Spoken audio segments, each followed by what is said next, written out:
Coming up, by one vote, election officials have certified the results of the Brookfield School levy issue. Find out which way the majority voted. Two trucks collide, killing two people late Monday night. We'll show you the aftermath of the wreckage that took 12 hours to clean up.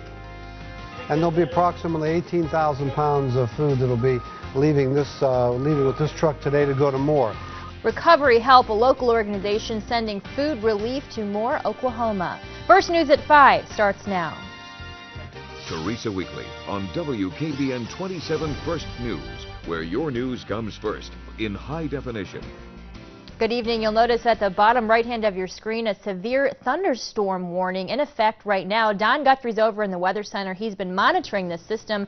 Don, what's the latest? Well, the latest, Teresa, is we track this thing mainly through Trumbull County. The remnants of the storm, even if it's still at severe levels, will end up in the northwestern portion of Mercer County over the next hour or so, probably closer to a half an hour. It's moving off to the east at about 30 miles an hour. Here's what radar looks like right now as we put this whole thing into motion. Let me get a little bit closer on this and we'll show you exactly the storm that is the warning is for is this one right here in the northeastern portion of Trumbull County. But you'll notice also that it's continuing to head off to the east-northeast just a little bit. Another storm down here right around Cortland. We're keeping track of that one as well. But this is the storm that is now in the process right here of looking like it's trying to weaken just a little bit. Nonetheless, that storm did show some minor rotation to it about a half an hour ago. It looks like that has since weakened as well, but we're going to keep a watch on it, of course, keep tracking that as it moves into northwestern Pennsylvania.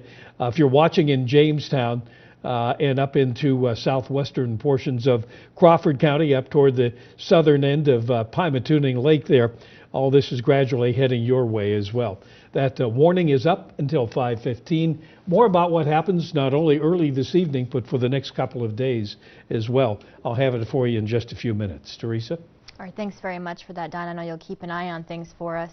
Turning now to our other top story. Although State Route 534 is back open and traffic is moving, it was a horrific scene after a deadly, fiery crash last night that took nearly 12 hours to clear. Roxanne Seabest has been monitoring that story all day and joins us in the studio. Roxanne.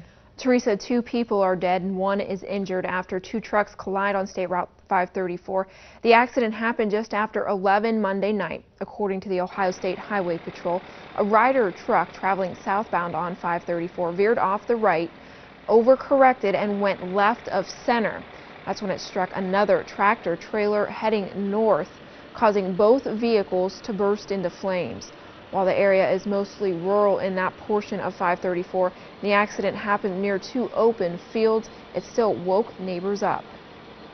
Well, I was sleeping. My wife woke me up. She said she had heard an explosion, and then a minute or two later there was another one or two more explosions, and came out and saw there was a fire down the road.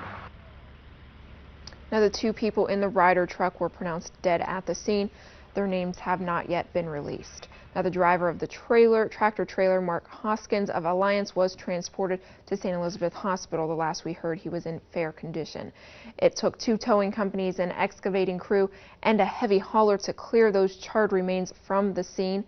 The road is finally reopened, and it did so just before noon today, but that was more than 12 hours after the original accident occurred. Teresa? Thanks, Roxanne. When we look at that video of just how bad that scene was, it's easy to understand why it took so long to clear up. Now, as Canfield State Troopers were still working at that scene, there was another crash just down the road, and one of the cars had 4 young children inside. You can see it happened right where 224 intersects with 534 in Berlin Township. Police say someone T-boned a car that had turned in front of them, pushing both into a third car waiting here at the stop sign. Now, in this case, no one, including the 4 children, was seriously hurt. As far as the holiday weekend goes, the Ohio State Highway Patrol reporting more fatalities and impaired drivers as compared to last year. You'll see that 14 people died on Ohio roads, which is one more than 2012. Officers arrested 62% more people on drug charges. A grandmother from Warren says someone attacked her with a hammer last week as she was walking home. The 52-year-old woman told police she had just dropped off her grandkids here on Homewood Street Southeast around 10 a.m. Friday, when two men wearing hooded sweatshirts, masks, and gloves jumped her, hitting her with the hammer until she fell to the ground. She says they went through her purse and then took off.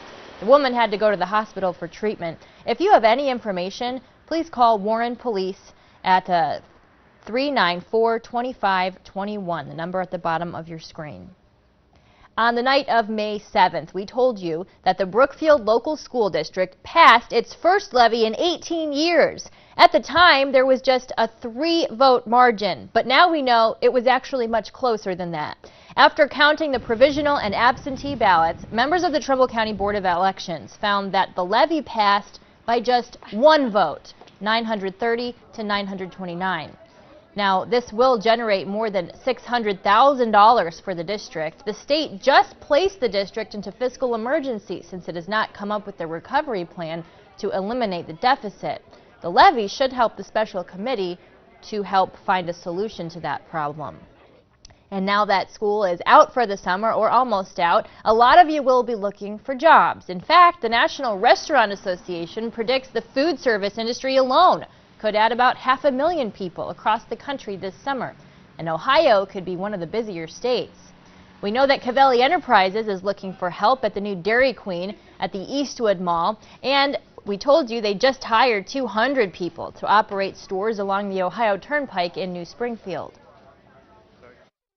I see college kids that want summer jobs.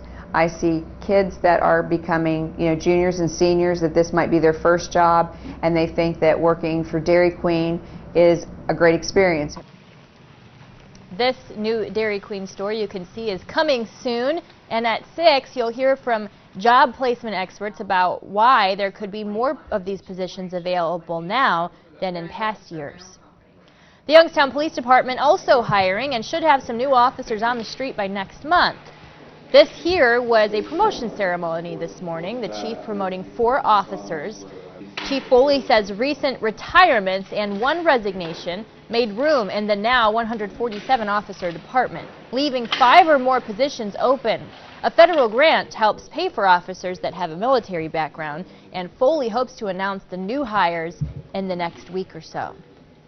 There is new leadership tonight inside the second largest union at General Motors Lordstown. Robert Morales took his oath as the new president of United Auto Workers Local 1714, replacing Dave Green, who held the position since 2007.